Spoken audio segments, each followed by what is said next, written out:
अस्सलामुअलैकुम व्यूअर्स। आज मैं आपके साथ शेयर कर रही हूँ पिया मैं तेरे की लास्ट एपिसोड। उम्मीद करती हूँ कि आपको ये नावल बहुत अच्छा लगा होगा। सॉरी सॉरी सॉरी, मैं तो बस तुम्हारा गुस्सा ठंडा होने का इंतज़ार कर रही थी। मुझे क्या खबर थी, मेरा सही वक़्त का इंतज़ार करना भी तुम्हारे गुस्से को मज़ीद हवा दे देगा। वो सीने से लग कर बच्चों की तरह पहले तो बिलक बिलक कर रोने लगी, फिर अपना चेहरा उठाकर नशीली स्याह आंसुओं से बड़ी हुई आंखों के साथ मुकाबिल की आंखों में झांकते हुए बड़ी शर्मिंदगी से बोली। अब इस सितमगर की खफगी और बेरुखी बर्दाश्त नहीं हो रही थी इससे। ये पहली बार था जब शादी के बाद मुहिब इतना लंबा वक़्त इससे नाराज़ रहा हो। हालांकि कोई कोशिश तक ना की सुलह करने की। सॉरी, मैं तो मदद मांगने खुद चलकर तुम्हारे ऑफिस आई थी ना, तुम राज़ी ना हुए तो मजबूरन मजबूरन मुझे तुम्हारी वॉइस रिकॉर्ड करनी पड़ी। वो नजरें झुकाई, भीगी पलकों और सुर्ख होती नाक के साथ बड़ी नदामत से बोली, अच्छा अच्छा, अब रोना तो बंद करो। मेरी औलाद ने क्या बिगाड़ा है तुम्हारा, क्यों इन्हें नाबीना माँ देने पर तुली रहती हो। इसके आंसू अपने हाथों से साफ कर हल्का सा झुंझलाते हुए गोया हुआ, माना वो मुंह से इतराफ नहीं कर रहा था, लेकिन दिल के किसी कोने में वो जानता था कि नजमा नजमा अपनी जगह बिल्कुल दुरुस्त है।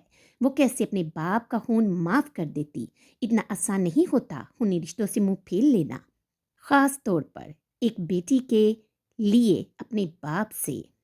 ऐसा तो नहीं कि वो वाकिफ ना था कि इसके वालिद ने अब्दुर्रहमान को इसकी खाला की इज्जत लूटने के सबब नहीं, बल्कि जायदाद के हसूल के लिए कत्ल किया था। सब कुछ वो जानता था।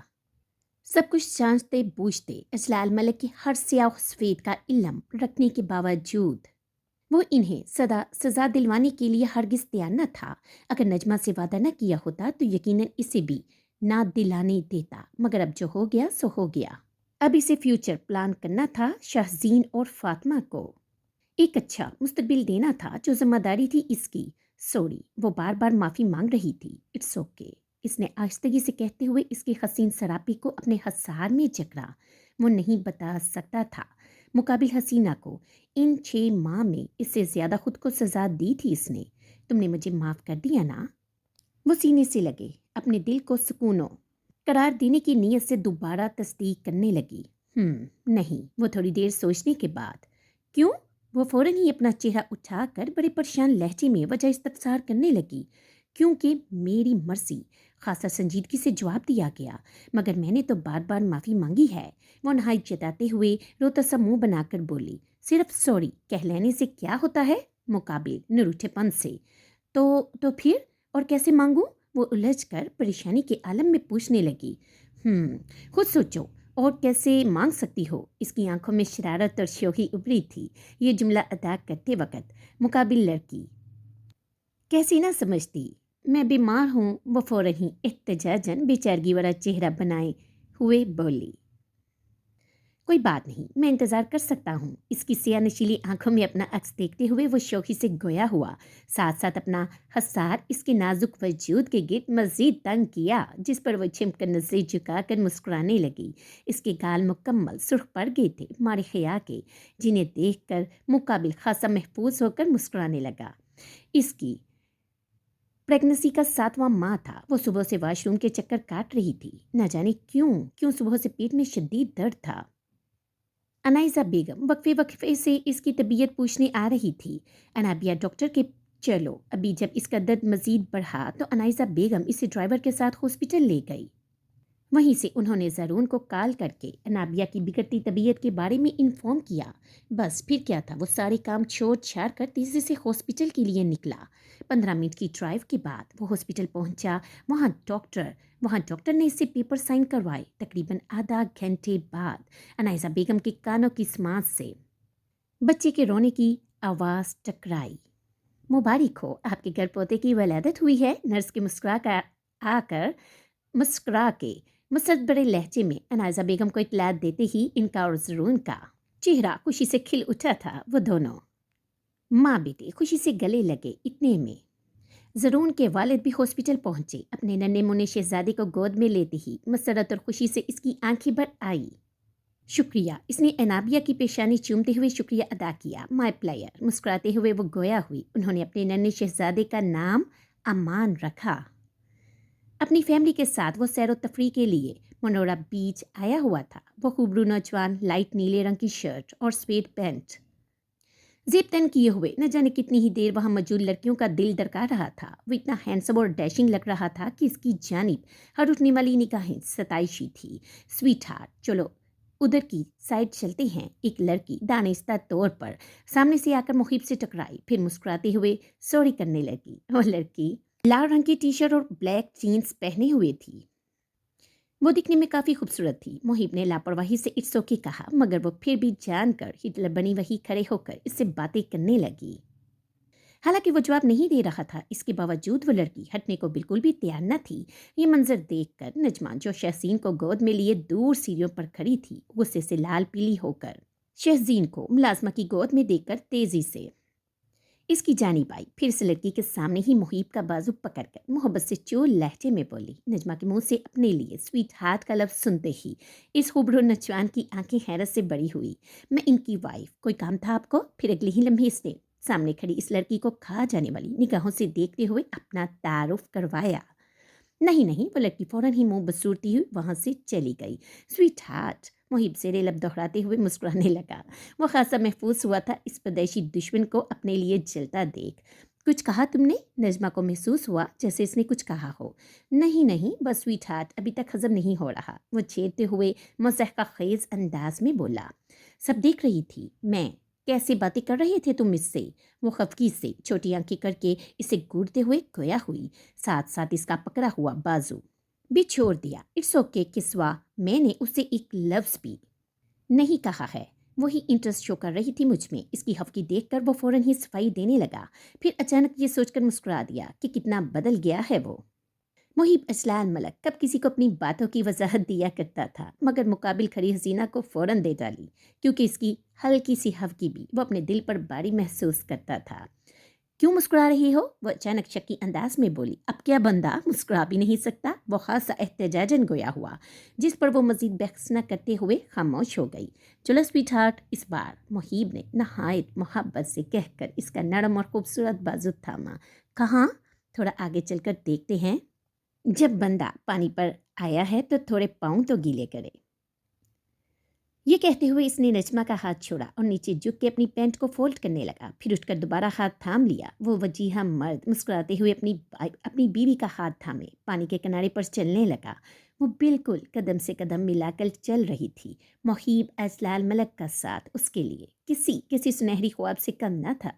कब सोचा था उसने कि एक दिन अपने जानी दुश्मन का हाथ थामे मुस्कुराते हुए कदम से कदम मिलाकर चलेगी। वो लड़का जो इसे छूते हुए बिगिन खाया करता था, जो इसे गंदगी कहा करता था, वो एक दिन इसे स्वीट हार्ट जैसे प्यारे और मीठे लफ्ज़ों से पुकारेगा। इसका हाथ खुद से दुनिया के सामने थामेगा। मुहीब, तुम हमेशा से मेरी माँ को गालियाँ दिया करते थे, जिसकी वजह से मैं तुमसे सख्त शदीद किस्म की नफरत करती थी। फिर शादी के बाद तुमने अचानक इन्हें गालियाँ देना या बुरा भला कहना बंद कर दिया था। ऐसा क्यों? पुरानी यादें याद करते वक्त अचानक ही जहन में सवाल उभरा, जो वो पीछे पूछे बगैर न रह सकी। क्योंकि मेरे फ़राइज़ में शामिल हैं अपनी बीवी की माँ की इज्जत करना, इसलिए न चाहते हुए भी मैं मजबूर हुआ करने पर। कुछ देर की खामोशी के बाद वो खासा गंभीर लहजे में गोया हुआ। मजबूर? क्या मैं जान सकती हूँ वो कौन सी चीज़ है जो मुहीब असलाल मलक को मजबूर करने की ताकत रखती है? वो उसकी जानिब मतवज्जा होकर हल्का सा मुस्कुराते हुए तजस्सुस से पूछने लगी। मेरा वादा। वो गीली रेत पर आहिस्ता आहिस्ता कदम जमाकर चलते हुए इस हसीन दिलरुबा की जानिब देखकर गंभीर लहजे में जवाबदा हुआ। तुमने कभी बताया नहीं किससे किया था तुमने ये वादा, जिसके इस कदर तुम पाबंद हो। यकीनन वो शख्स तुम्हारी जिंदगी में बहुत बहुत ही अहमियत रखता होगा। तेज हवाओं के सबब इसकी रेशमी और घनी जुल्फें उड़ उड़ कर चेहरे पर आने लगी थी। इन्हें अपने उल्टे हाथ से समेटकर कान के पीछे करते हुए मुकाबिल की तरफ नजर कर बड़े इश्तियाक से इस्तफसार करने लगी। खुद से फ़कत दो लफ्ज़ी जवाब दिया था मुकाबिल ने। क्या? खुद से? वो उलझकर पूछने लगी। हाँ, खुद से। वो खूबरू नौजवान एक गहरा सांस लेकर असबाब में सर हलाते हुए दोबारा तस्दीक करने लगा। नजमा अभी भी उलझी निगाह से तक रही थी। मैंने कभी अपने वालिदैन को एक दूसरे से हंसते मुस्कुराते बातें करते हुए कभी नहीं देखा। इन्हें नॉर्मल जिंदगी गुजारते कभी नहीं देखा। इन्हें कभी शादी की सालगिरह मनाते हुए नहीं देखा। डैड को कभी अम्मी हजूर को तोहफे देते हुए नहीं देखा। अम्मी हजूर को कभी डैड की खातिर सजते संवरते नहीं देखा। वो कभी पिकनिक पर नहीं गए, ना कभी किसी रेस्टोरेंट में एज अ फैमिली डिनर किया। ना इन दोनों ने कभी मेरे स्कूल में पेरेंट्स मीटिंग अटेंड की, ना ही स्पोर्ट डे। हाल तो ये था कि इन्हें एक साथ कहीं ले जाना भी हमाकत ही था। वो हर जगह हर वक्त लड़ने के लिए तैयार रहते थे, जिसके सबब मैंने और मेरे छोटे भाई ने बहुत सारी महरूमियों को फेस किया। एक अच्छी हंसती मुस्कुराती सुख दुख में साथ नबाती फैमिली की हसरत ही रह गई फ़कत मेरे दिल में। जब मेरे पेरेंट्स का तलाक हुआ तो अम्मी हजूर जायज़ा को लेकर मामू के यहाँ चली गई। कुछ माह बाद मामू ने डैड पर केस किया हक महर में मोटी रकम के हसूल के लालच में। तब कोर्ट के बाहर जायजा डैड का हाथ छोड़कर जाने के लिए तैयार न था। वो बहुत तड़प तड़प कर रो रहा था, बुरी तरह चीख रहा था। इसकी चीख मेरा दिल हरा रही थी। अम्मी हजूर और मामू दोनों इसे मेरे सामने पकड़कर खींचते हुए गाड़ी में बैठाकर अपने साथ ले गए। वो तो चला गया, मगर इसकी चीखें, इसकी तड़प मेरी आंखों में बस गए थे। इस दिन मैंने खुद से वादा किया था मैं अपनी बीवी के साथ वो कभी नहीं करूँगा जो मेरे डैड ने अम्मी हजूर के साथ किया। मैंने वादा लिया खुद से, चाहे मेरी शादी किसी भी लड़की से हो जाए, चाहे वो मेरी पसंद हो या ना हो, चाहे वो खूबसूरत हो या ना हो, मैं इसके तमाम हकूक़ व फ़राइज़ अदा करने की पूरी ईमानदारी से कोशिश करूँगा ताकि मेरे बच्चे वो सब फेस ना कर सकें जो मैंने और मेरे छोटे भाई ने किया है। इन्हें एक हैप्पी फैमिली देखने को मिले। इन्हें मेरी तरह कमरे के एक कोने में बैठकर रोना ना पड़े, चीहों की आवाज़ों से खौफजदा होकर कानों पर हाथ ना रखने पड़े। जिन घरों में माँ बाप की लड़ाइयाँ होती हैं वो घर कम अजाब ज़्यादा मालूम होते हैं। मैं अपने वालिदैन को इस अजाब से बचाने के लिए खुद से वादा कर चुका था कि अपनी बीवी के हकूक़ और फ़राइज़ का जो खुदा ने मुकर्रर किए हैं, मैं अपनी औलाद को इस अजाब से बचाने के लिए खुद से वादा कर चुका था कि अपनी बीवी के हकूक़ और फ़राइज़ जो खुदा ने मुकर्रर किए हैं पाबंद रहूँगा ताकि वो खुश रहे। मुझे यकीन था मैं इसके हकूक़ पूरे करूँगा तो वो बदल में अपनी खुशी से मेरे हकूक़ का भी ख्याल रखेगी। फिर मुमकिन ही नहीं कि हमारी लड़ाई हो। नजमा ने हमेशा इस नौजवान को बड़ी हसरत से देखा था। इसकी ज़िंदगी शुरू से इसे मुकम्मल और आसाइशों से भरपूर नज़र आती थी। वो कोई शहजादे से कम मालूम ना होता था। इसे लगता था ऐसा कुछ नहीं जिसकी मुहिब अजलाल मलक को कमी हो, मगर आज पहली बार इसे महसूस हुआ। इसकी ज़िंदगी में भी बहुत सारी महरूमियाँ थी। इसने भी बहुत सी तकलीफ़ों में ज़िंदगी गुजारी थी। अगर इसकी जगह कोई और होता तो यकीनन अपने वालिदैन की लड़ाई का मनफी असर कबूल करता जैसे जायज़ा ने किया था। मगर मुहिब अजलाल मलक तो बंदा ही अलग था, एक मुनफरिद और आला सोच का मालिक। वो लड़की अस खुद गवाह थी कि मुकाबिल ने अपना वादा हमेशा निभाया है, वो चाहे शादी की पहली रात हो या आज का दिन। तुम्हारा शुरू से इरादा नहीं था मुझसे शादी करने का? जहन में उभरने वाले सवाल को इसने तेज़ी से पूछा। नहीं, बिल्कुल भी नहीं। सालगिरह वाले दिन जो तुम मुझे ये हसीन तोहफा देकर गई थी, इसके बाद से मुझे तुम्हारे नाम से भी नफरत थी। वो फ़ौरन ही अपनी कटी हुई आईब्रो को हल्का सा खुजाते हुए मुस्कुराकर बोला, मगर वो उलझी। मुकाबिल समझ गया था कि वो क्या कहना चाह रही है। सिर्फ शादी ही हल नहीं थी, तुमसे जायदाद हासिल करने का तुम्हारी मौत भी थी। वो नहायत सफाकियत से चेहरे पर बगैर कोई तासुर लाए जवाबदा हुआ। यानी तुम्हारा पलायन मुझे मानने का था? वो अपनी सया नशीली आंखें शॉक्ट के सबब बड़ी करते हुए पूछने लगी। हाँ, 19 साल की होते ही तुम अब्दुर्रहमान की वसीयत के मुताबिक जायदाद की मालकिन बन गई थी। तुम्हारे बाप ने जो शराइत और वसीयत के साथ आयद की थी, इनके सबब 19 साल की उम्र से पहले तुम्हें मारा नहीं जा सकता था, वरना सारी जायदाद वेलफेयर ट्रस्ट को चली जाती। वो साफ कोई से फिर बोला, फिर क्यों पलायन चेंज किया? वो नहायत तजस्सुस से पूछने लगी। क्योंकि जायज़ा को तुमसे मोहब्बत हो गई थी। वो अड़ गया था सबके सामने, अगर तुम्हें कुछ भी हुआ तो वो भी खुद को ख़त्म कर लेगा। तब डैड ने तुम्हारी ज़िंदगी के अवध सोबिया से शादी की, शराइत इसके सामने रखी थी, और भी बहुत सारी बातें थी जो सीने में दफन थी इसके। वो नहीं बता सकता था इस लड़की को कि इसके छोटा भाई कितना लड़ा था सबसे इससे शादी करने की खातिर। अपने दोनों हाथ पैंट की जेब में डालकर एक गहरा सांस हवा में खारिज करते हुए मुकाबिल का चेहरा देखने लगा, जो नहायत ही अफसरदा नजर आई। इस लड़की को तो आज इल्म हुआ था कितनी बड़ी कुर्बानी दी थी जायज़ा ने इसकी खातिर। इसकी हर सांस जायज़ा की मोहब्बत का दिया हुआ तोहफा थी, जिससे वो आज तक अनजान रही। इसका मतलब हमारी शादी तुम्हारी प्लानिंग का बिल्कुल हिस्सा न था, बिल्कुल भी नहीं। جتنا تم اس شادی کے خلاف تھی اتنا میں بھی تھا، بس فرق اتنا تھا کہ تم شور مچا رہی تھی اور میں خاموش تھا۔ نجمہ کو زندہ رکھنے کے بعد دونوں بھائیوں میں سے ایک کو تو اس سے شادی کرنی ہی تھی، جائزہ کبھی اس کے حصے کی جائیداد نہیں چھینے گا، یہ سوچ کر سب گھر والوں نے محیب اجلال ملک کی شادی اس لڑکی سے کروائی، یہ علم رکھنے کے باوجود کہ کتنی نفرت کرتا ہے وہ اس لڑکی سے۔ کیا ہوا؟ مقابل حسینہ کو افسردہ ہوتے دیکھ کر اس کی ٹھوڑی کے نیچے انگلی لگا کر اٹھاتے ہوئے اپنی نیلی سمندر جیسی آنکھوں میں دیکھنے پر مجبور کر نہایت نرمی سے استفسار کیا، اگر جازا بھائی شرط نہ مانتے تو کیا تم مجھے واقعی مار دیتے؟ وہ خاصا رنجیدہ ہو کر، میں نہیں ڈیڈ، اس نے تیزی سے وضاحت دی۔ ذہن میں بہت سارے خیالات چل رہے تھے، ایک طرف کہ کاش اسے پہلے پتہ چل جاتا کہ جازا اسے کتنا پسند کرتا تھا، پھر سوچنے لگی کیا بدل جاتا اس سے، جوڑے تو آسمانوں پر بنتے ہیں اور اس کا جوڑا محیب اجلال ملک کے ساتھ طے تھا۔ ہم ماضی نہیں بدل سکتے، اس لیے جو ہو گیا اسے بھول جاؤ۔ وہ اس کے بالوں کو نرمی سے سہلاتے ہوئے سمجھانے والے انداز میں گویا ہوا۔ وہ اس بات میں سر ہلانے لگی۔ چلو تھوڑا اور آگے چلتے ہیں، وہ نرمی سے ہاتھ کھینچتے ہوئے گویا ہوا۔ نہیں بس میرے پاؤں تھک گئے ہیں، وہ فوراً ہی تھکے تھکے لہجے میں گویا ہوئی۔ پھر یہیں بیٹھ جاتے ہیں، اس نے مسکرا کر سمندر کے کنارے بیٹھتے ہوئے کہا۔ نجمہ بھی اس کے ساتھ ہی لگ کر بیٹھ گئی، دونوں ہی خاموش ہو کر سمندر کی لہروں کو دیکھ رہے تھے۔ ٹھنڈی اور تازہ ہوا ان کے جسموں سے ٹکرا کر انہیں بھی تر و تازہ کر رہی تھی۔ پانی کی بڑی لہر آتی تو دونوں کے پاؤں بھیگ جاتے۔ تمہارے لیے بہت مشکل ہو رہا ہوگا نا پلوشا کو انکار کرنا، جب اس کی شادی پلان نہیں تھی تو یقیناً محیب کی محبت سچی تھی۔ پلوشا، ان کی منگنی اس کی شادی سے پہلے ہو چکی تھی۔ اس کے سوال پر محیب اجلال ملک اداسی سے مسکرا دیا، آنکھوں کے آگے پلوشا کا خوبصورت سراپا گھومنے لگا۔ تمہارے جانے کے بعد میں نے جازا کو سب کے سامنے مار کر علانیہ ہماری شادی کا اقرار کیا تھا، وہاں پلوشا بھی سب کے ساتھ موجود تھی۔ محیب نے فقط اسے اتنا ہی بتایا۔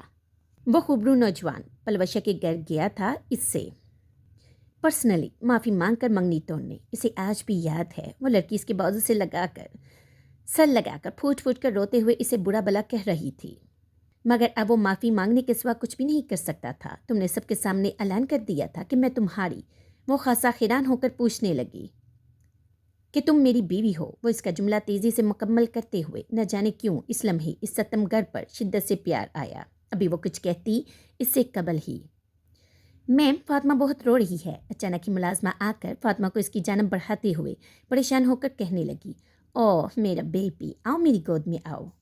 فاطمہ کو بڑی محبت سے وہ گود میں لے کر چپ کروانے لگی۔ فاطمہ بھی اس کی ممتا بڑی گود میں آتے ہی خاموش ہو گئی تھی، جیسے رونا اسی کی گود میں آنے کی خاطر مچایا ہو۔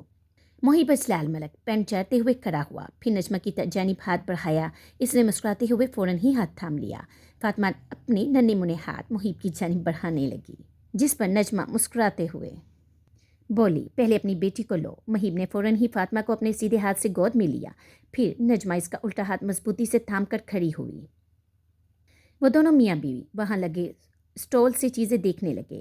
ایک پک بنوا لیں سر؟ وہ ایسے ہی گم رہے تھے کہ ایک فوٹوگرافر آ کر محیب سے التجائی انداز میں گویا ہوا۔ نجمہ آؤ، اس نے فوراً ہی نجمہ کے گرد بازو حائل کر خود سے قریب کیا۔ نجمہ کی گود میں شہزین تھا اور وہ خود فاطمہ کو گود میں لیے ہوئے تھا۔ ان کی چھوٹی اور ہیپی فیملی کی ایک خوشگوار یاد تصویر کی صورت میں قید ہوئی۔ اس تصویر کو دیکھ کر محیب کے چہرے پر بڑی مسکان رقصہ ہوئی، لگا جیسے اس کا آج خواب مکمل ہو گیا ہو۔ مسکراتے ہوئے اس کا چہرہ مزید حسین ہو گیا تھا۔ نجمہ اسے محبت بڑی نگاہوں سے دیکھنے لگی۔ اس کی نگاہوں کی تپش مقابل نے فوراً محسوس کر لی تھی۔ پھر دیکھ رہی ہو؟ وہ تیزی سے ٹوکتے ہوئے گویا ہوا۔ اس بار وہ ٹوکنے پر سر پٹا کر باغی نہیں تھی، بلکہ چھمک کر اس کے بازو کے ساتھ سر لگا کر مسکرانے لگی۔ اس کا یوں چھمک کر بازو سے لگنا محیب کے چہرے پر مزید مسکراہٹ بکھیر گیا۔ بڑی محبت سے اس حسین دلربا کے سر کو چوما۔ اگر ہر مرد شادی کرتے وقت یہ ٹھان لے کہ چاہے کچھ بھی ہو جائے، مجھے اپنی بیوی کے حقوق اور فرائض کی ادائیگی کرنی ہی ہے، تو یقیناً بہت سے بچے اپنے والدین کی علیحدگی دیکھنے سے بچ جائیں، معاشرے میں طلاقیں کم ہو جائیں، کیونکہ شادی کے بعد میاں بیوی میں سربراہ شوہر ہوتا ہے۔ ہمارے یہاں مرد کو یہ ضرور پتہ ہوتا ہے کہ وہ سربراہ ہے، مگر یہ علم نہیں ہوتا ہے کہ سربراہ بننے کے بعد اس کے ذمہ کون سی ذمہ داریاں عائد ہوئی ہیں۔ نہ وہ کبھی اس کی تعلیم لینے کی کوشش کرتا ہے، جبکہ اپنی ضرورت کا علم سیکھنا فرض العین ہے، اور یقیناً یہ ضرورت ہے کہ دونوں فریقین کو اپنے اپنے حقوق اور فرائض کا علم ہو تبھی وہ ایک خوشگوار زندگی بسر کر سکیں گے۔ امید کرتی ہوں یہ ناول آپ کو بہت اچھا لگا ہوگا۔ اس میں بہت سی باتیں سبق آموز ہیں اور یہ بہت ہی خوبصورت طریقے سے لکھا گیا بڑا پیارا ناول ہے۔ ملتی ہوں پھر نئے ناول کے ساتھ، دعاؤں میں یاد رکھیے گا۔ ویڈیو اچھی لگے تو لائک اور شیئر کریں، ہو سکے تو میرے چینل کو سبسکرائب کریں۔ اللہ حافظ۔